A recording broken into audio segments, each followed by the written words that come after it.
오늘 우리에게 주신 하나님 말씀 요한복음 18장 1절부터 5절까지 말씀입니다. 주님 감사합니다. 요한복음 18장 1절부터 5절까지 말씀을 우리 한 절씩 교독하도록 하겠습니다. 예수께서 이 말씀을 하시고 제자들과 함께 기드론 시내 건너편으로 나가시니 그곳에 동산이 있는데 제자들과 함께 들어가시니라.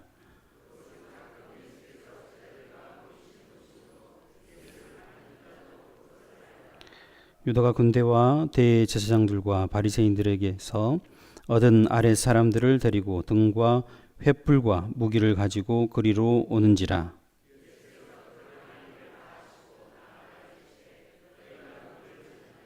같이 읽습니다.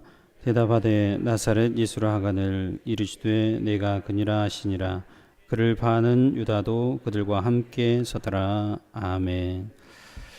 네, 이 시간에는 우리 과천교회에서 가장 키가 크시고 잘생기신 목사님 윤진규 목사님 나오셔서 예수님의 기도 말씀 전하실 때 큰 은혜 있기를 축복합니다. 박수로 환영하겠습니다.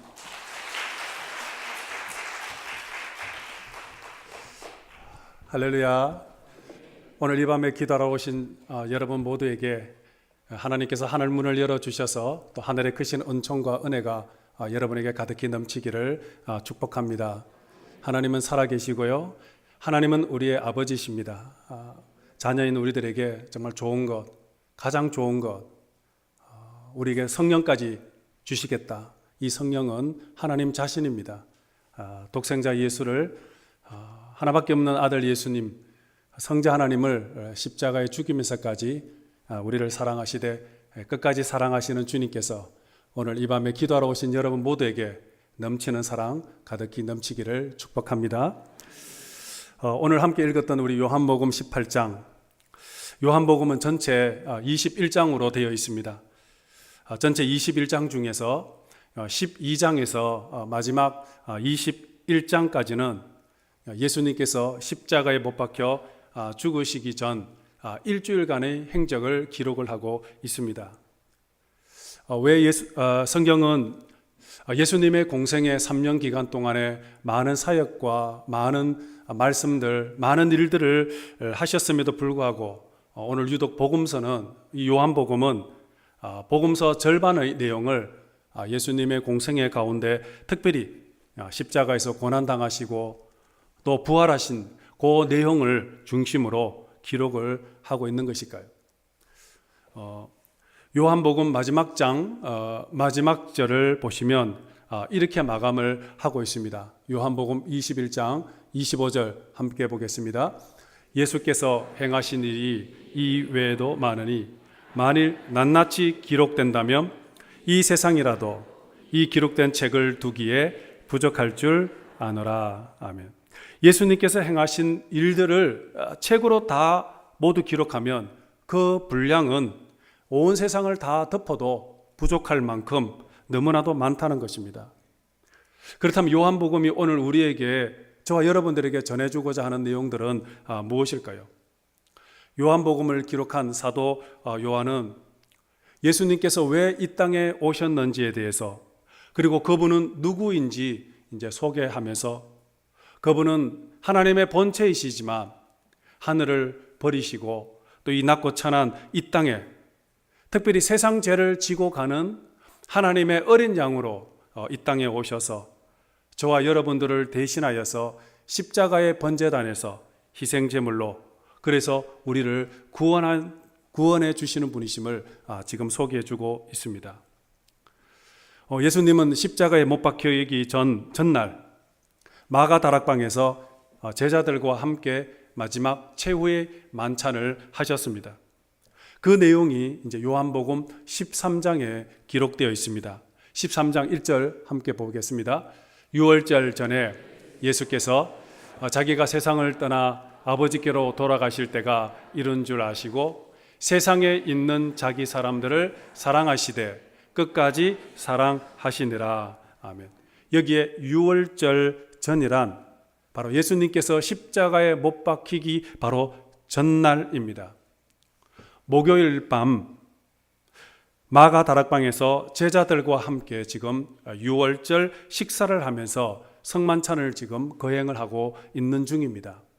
그때 예수님은 4가지를 행하셨는데 먼저 제자들의 발을 씻어 주셨습니다. 이것이 바로 요한복음 13장 3절부터 20절까지의 내용입니다. 그리고 21절 그 다음 절부터 이제 성만찬을 거행하는데 예수님은 성만찬 중에 너희 중에 한 사람이 나를 팔게 될 것이다, 그런 충격적인 말을 합니다. 이 말을 들은 제자들은 당황하면서 누가 예수님을 팔 것인가 그렇게 서로 궁금해하고 있을 때 내가 주는 떡을 먹는 자가 바로 나를 팔 것이다, 그렇게 말씀하시면서 떡 한 조각을 가룟 유다에게 주게 됩니다. 그때 유다는 그 떡을 받아 먹을 때 성경에 사단이 유다의 마음속에 들어갔다, 이제 그렇게 기록을 하고 있습니다. 그리고 계속해서 예수님은 베드로에게 닭이 울기 전에 네가 나를 3번 나를 부인할 것이다, 이런 말씀을 하셨습니다. 이것이 바로 요한복음 13장에 기록되어 있는 내용들입니다. 이제 성만찬을 마치신 예수님께서는 이제 제자들을 향하여 긴 이제 설교를 합니다. 이것을 다락방 강화, 그리고 예수님의 고별 설교, 이제 이렇게 말씀을 하시는데 그 내용이 이제 요한복음 14장에서 16장까지에 기록되어져 있습니다. 너희는 마음에 근심하지 말라. 하나님을 믿으니 또 나를 믿어라. 내 아버지 집에 거할 곳이 많도다. 내가 떠나가고 나면 보혜사 성령이 너희에게 오실 텐데 보혜사 성령이 너의 마음을 위로해 주시고 평안을 줄 것이다. 나는 포도나무요 너희는 가지니 나를 떠나서는 너희가 아무런 열매를 맺을 수 없고 네가 내 안에 내가 너 안에 있으면 풍성한 열매를 맺게 될 것이다. 그리고 보혜사 성령이 오시면 우리를 진리 가운데로 인도하시고 그리고 성령께서 우리를 평안과 기쁨이 충만한 삶으로 인도할 것이다. 내가 이것을 너희에게 전하는 것은 너희로 하여금 내 안에서 평안을 누리게 하려 하십니다. 세상에서는 너희가 환난을 당하나 담대하라. 내가 세상을 이겼노라. 이렇게 예수님은 14장에서 16장에까지 제자들 향하여 고별 설교를 이제 하셨습니다. 이렇게 14장에서 16장까지 고별 설교 후에 이제 예수님은 제자들을 향하여 중보 기도를 하십니다. 그것이 이제 17장에 나오는 내용입니다. 이렇게 13장에서부터 요한복음 17장까지가 바로 예수님께서 십자가에 못 박히기 전날 하룻밤 사이에 일어난 그런 사건들입니다. 이제 18장에 들어와서는 이제 예수님은 다락방에서 나와서 제자들과 함께 기드론 시내 저편에 있는 동산으로 이제 함께 자리를 옮기셨습니다. 이것이 바로 오늘 저와 함께 읽었던 본문 내용 1절 말씀입니다. 함께 우리 1절 말씀 보도록 하겠습니다. 예수께서 이 말씀을 하시고 제자들과 함께 기드론 시내 건너편으로 나가시니 그곳에 동산이 있는데 제자들과 함께 들어가시니라. 아멘. 여기에 이 말씀이란 제가 방금 앞에 말씀드렸던 13장에서부터 17장까지의 모든 내용입니다. 성만찬을 마치신 예수님께서는 이제 기드론 시내 건너편으로 가셨다고 했습니다. 왜 예수님께서 제자들을 데리고 그곳으로 가신 것일까요? 그것은 바로 예수님께서 그곳에서 기도하시기 위해서입니다. 마태복음에 의하면 그 동산을 가리켜서 겟세마네 동산이라고 했습니다. 특별히 마태복음에서는 겟세마네 동산에 기도하러 가시는 예수님의 마음의 상태를 이렇게 표현했습니다. 내 마음이 매우 고민하고 죽게 되었으니, 고민하여 죽게 되었다 했습니다. 이 말은 마음의 갈피를 잡을 수가 없어서 지금 괴로운 상태를 말하고 있습니다. 마음이 심히 무겁고 찹찹하고 힘들고 죽을 것 같은 그런 마음의 상태라는 것입니다. 십자가는 예수님에게 있어서 너무나도 큰 고통스러운 것을 고난이었음을 알고 있었습니다. 그래서 누가복음에 보면 예수님께서 얼마나 간절히 기도했던지 땀이 땅에 떨어지는 핏방울 같이 되었더라, 그렇게 표현하고 있습니다. 지금 예수님은 목숨을 걸고 기도를 하고 있습니다. 히브리서에서는 이때 예수님의 기도를 가리켜서 심한 통곡과 눈물로 기도했다, 그렇게 말씀하고 있습니다. 여러분, 심한 통곡과 눈물로 기도했다, 이 말이 어떤 기도일까요? 아주 오래전이었습니다. 한 30년 전 저희 부모님이 예수님을 믿지 않았을 때 저는 부모님의 구원을 위해서 간절히 기도하고 있을 때였습니다. 지금은 저희 부모님과 형제들이 모두 다 예수님을 믿고 신앙생활을 잘 하고 있지만, 제가 처음 예수를 믿고 난 후 오랫동안 신앙생활을 하지 않았기에 저는 가정의 구원을 위해서 정말 힘껏 기도를 했었습니다. 그때 저희의 심정은 기도할 때마다, 가정과 부모님의 구원을 위해서 기도할 때마다 참 눈물이 앞을 가리며 눈물이 마를 날이 없었습니다. 마음이 정말 미워지는 것 같았습니다.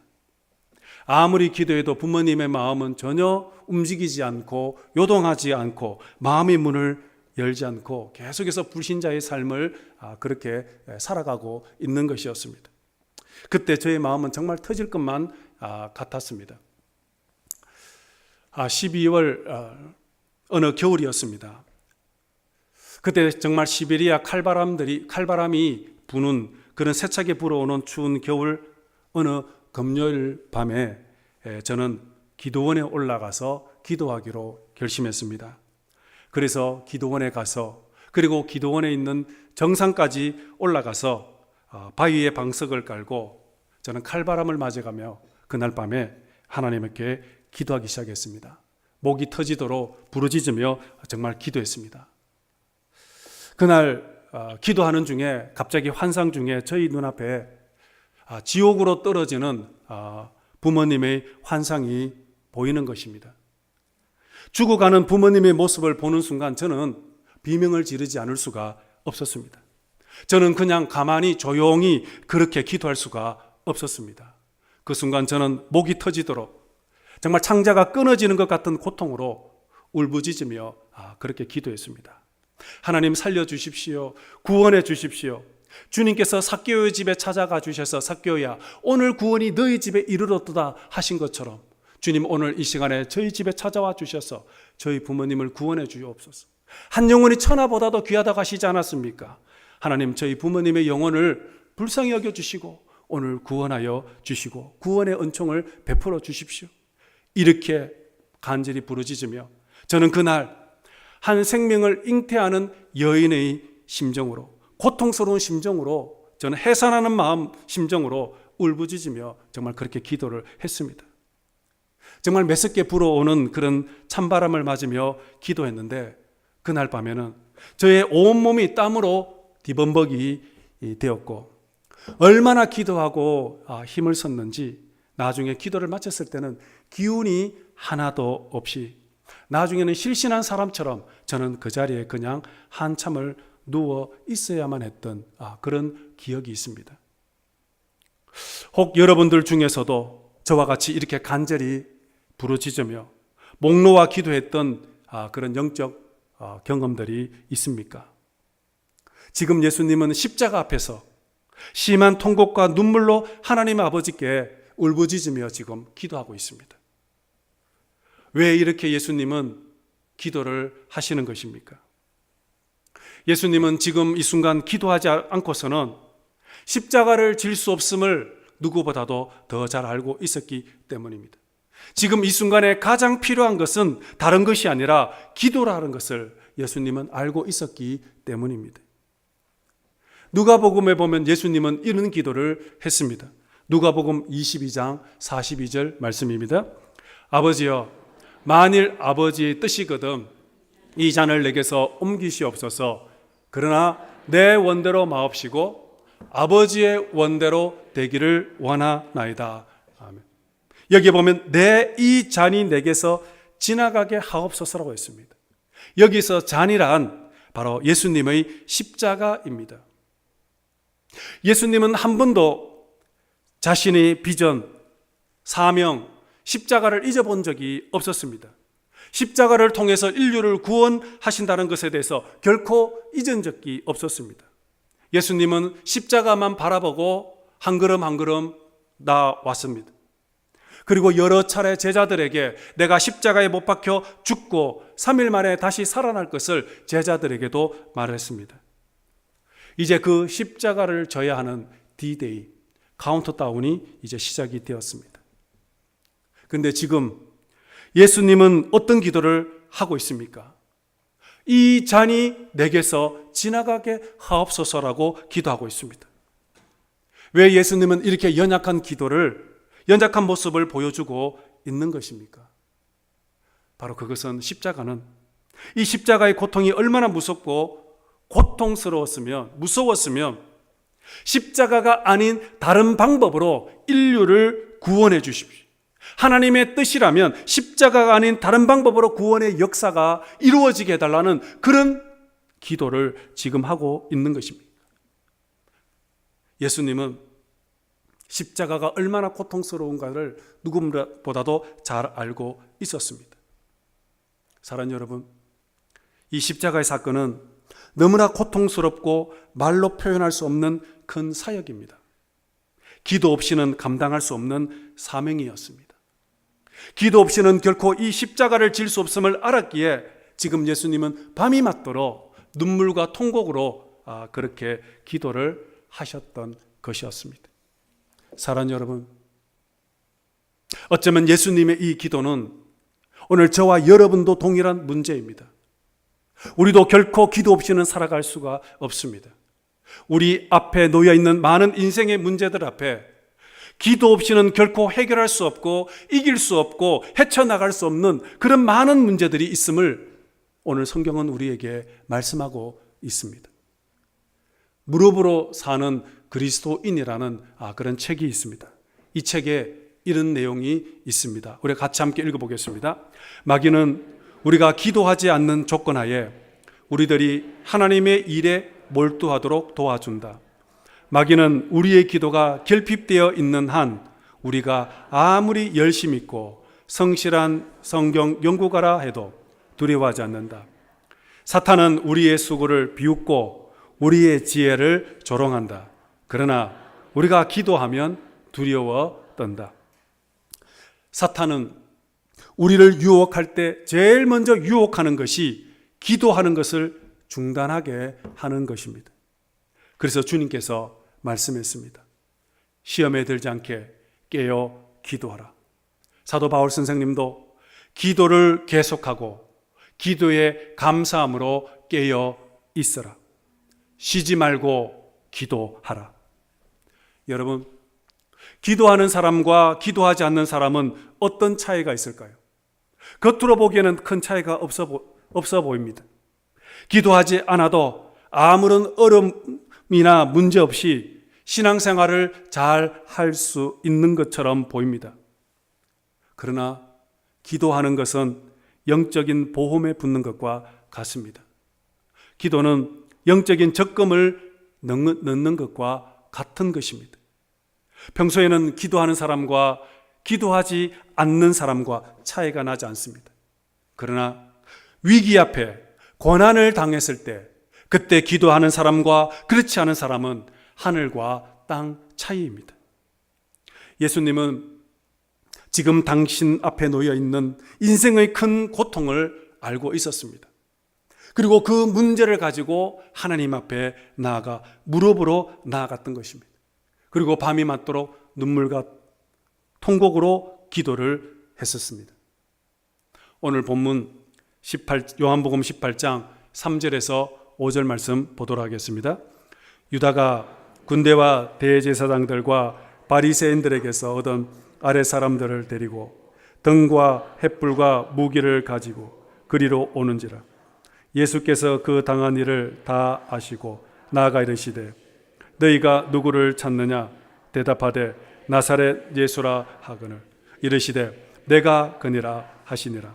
그를 파는 유다도 그들과 함께 섰더라. 지금 예수님을 잡기 위해 군대가 동원되었다고 했습니다. 이때 동원된 군대의 수가 학자들은 200명에서 많게는 600명 정도 된다. 이제 그렇게 말을 합니다.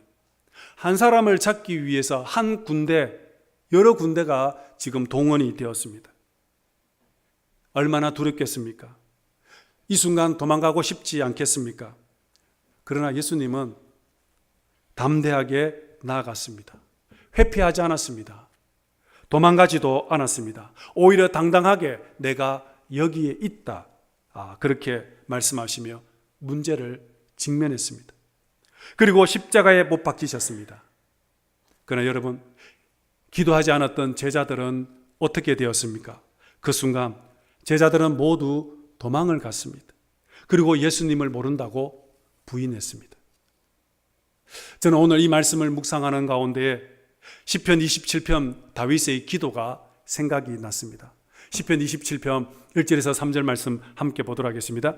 여호와는 나의 빛이시요 나의 구원이시니 내가 누구를 두려워하리요. 여호와는 내 생명의 능력이시니 내가 누구를 무서워하리요. 군대가 나를 대적하여 진칠지라도 내 마음이 두렵지 아니하며 전쟁이 일어나 나를 치려할지라도 나는 여전히 태연하리로다. 아멘. 두렵지 않고 마음이 태연하다고 말하고 있습니다. 여러분, 다윗의 어찌 이렇게 자신감과 담대함이 어디서 생기는 것입니까? 왜 두렵지가 않는 것입니까? 왜 불안하지 않고 마음의 평안이 어디서부터 오는 것입니까? 지금 다윗은 하나님이 나의 빛이다, 그렇게 고백합니다. 빛 대신 그 하나님이 계시기에 내가 두렵지 않다 고백하고 있습니다. 하나님의 빛이 내 영혼을 비추고 있기에 내 영혼을 덮고 있는 어둠의 그림자가 모두 떠나기 때문에 나는 결코 두렵지 않다는 그런 고백인 것입니다. 여러분, 오늘날 많은 사람들이 두려워하고 있습니다. 왜 두려워하고 있습니까? 어쩌면 사람들이 두려워하는 것은 자신들의 인생이 어둡기 때문일 것입니다. 앞이 보이지 않기 때문일 것입니다. 어디로 가야 할지, 무엇을 해야 할지, 어떻게 해야 할지, 내 인생이 칠흑같이 어둡고 미래가 불투명하기에 소망이 보이지 않기 때문에 사람들은 저마다 두려워하고 있는 것일 것입니다. 그러나 하나님은 빛이십니다. 우리의 인생의 빛이요 우리의 소망이라는 것입니다. 빛 대신 하나님께서는 내가 가야 할 길을 보여주시고 내 인생의 길을 인도해 주시기 때문에 결코 두렵지 않다는 고백입니다. 비록 어두운 인생의 터널을 지나갈지라도 하나님의 빛이 내 인생을 비출 때 결코 두렵지 않다라는 고백인 것입니다. 그런데 여러분, 기도가 무엇이겠습니까? 기도란 바로 빛 대신 주님 앞에 가까이 나아가는 것입니다. 우리가 기도하기 위해 두 눈을 감았을 때 비록 내 앞에는 아무것도 보이지 않는 흑암이지만 그러나 내 인생을 덮고 있던 그 흑암 같은 칠흑 같은 어두운 인생이지만 기도하는 그 순간에 하늘의 빛이 내 영혼을 비추어 주십니다. 우리가 기도할 때 하나님의 거룩한 빛으로 내 영혼을 충만하게 해 주십니다. 그러므로 기도하는 사람들의 영혼에는 바로 하나님의 거룩한 빛으로 가득히 채워지게 되는 것입니다. 그때 내 마음에 평안이 찾아오기 시작합니다. 불안이 떠나갈 것입니다. 내일의 소망으로 가득히 넘치게 됩니다. 이것이 바로 기도하는 사람에게 주시는 하나님의 축복입니다. 비록 기도의 자리로 나아갈 때, 기도로 나아가는 그 순간에는 세상의 무거운 짐을 지고 고통스럽고 죽을 것만 같고 답답한 마음으로 절망의 한숨밖에 나오지 않지만, 그러나 무릎을 꿇고 두 눈을 감고 하늘을 향하여 믿음의 눈을 뜨는 그 순간에 하늘의 큰 빛이 기도하는 우리의 영혼을 비추어 주실 때, 그때 비로소 내 마음의 두려움과 어두움은 물러가고 하늘의 평안과 위로가 가득히 넘치게 될 것입니다. 이것이 바로 기도입니다.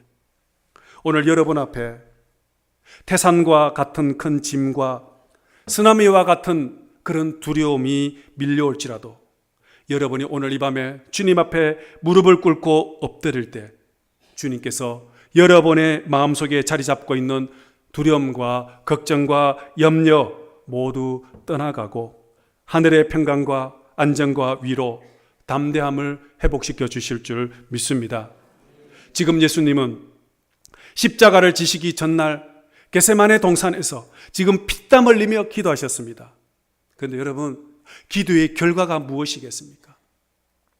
예수님이 감당해야 할 그 십자가가 사라진 것입니까? 우리가 생각에는 그렇게 되는 것이 기도 응답이라고 생각할 것입니다. 그러나 아닙니다. 오히려 십자가는 성큼 더 가까이 다가왔습니다. 기도하면 십자가가 사라지는 것이 아니라 오히려 십자가를 질 수 있는 담대한 용기와 능력이 생기게 된다는 것입니다. 여러분, 우리가 기도한다고 해서 기도할 때 병이 모두 나을 수 있는 것은 아닙니다. 물론 하나님의 축복과 은혜로 나을 수도 있지만 그러나 안 나을 수도 있다는 것입니다. 기도한다고 해서 모든 사업이 성공하면 얼마나 좋겠습니까? 그러나 기도의 목적은 거기에 있는 것이 아닙니다. 우리가 왜 기도하는 것입니까? 기도하면 시험에 떨어지거나 사업에 실패를 하고 몸에 병이 나서 고통을 받아도 좌절하거나 절망하거나 방황하거나 의심하지 않는 믿음이 생기겠다는 것입니다. 고난의 환경을 극복할 수 있는 그런 능력과 믿음이 생기는 것입니다. 그래서 두려움이 떠나가고 담대함과 용기가 생기게 되는 것입니다. 기도하면 내가 원하지 않는 일이 생길지라도 낙심하거나 좌절하지 않으며 오히려 영적 오뚜기처럼 다시 일어나게 된다는 것입니다.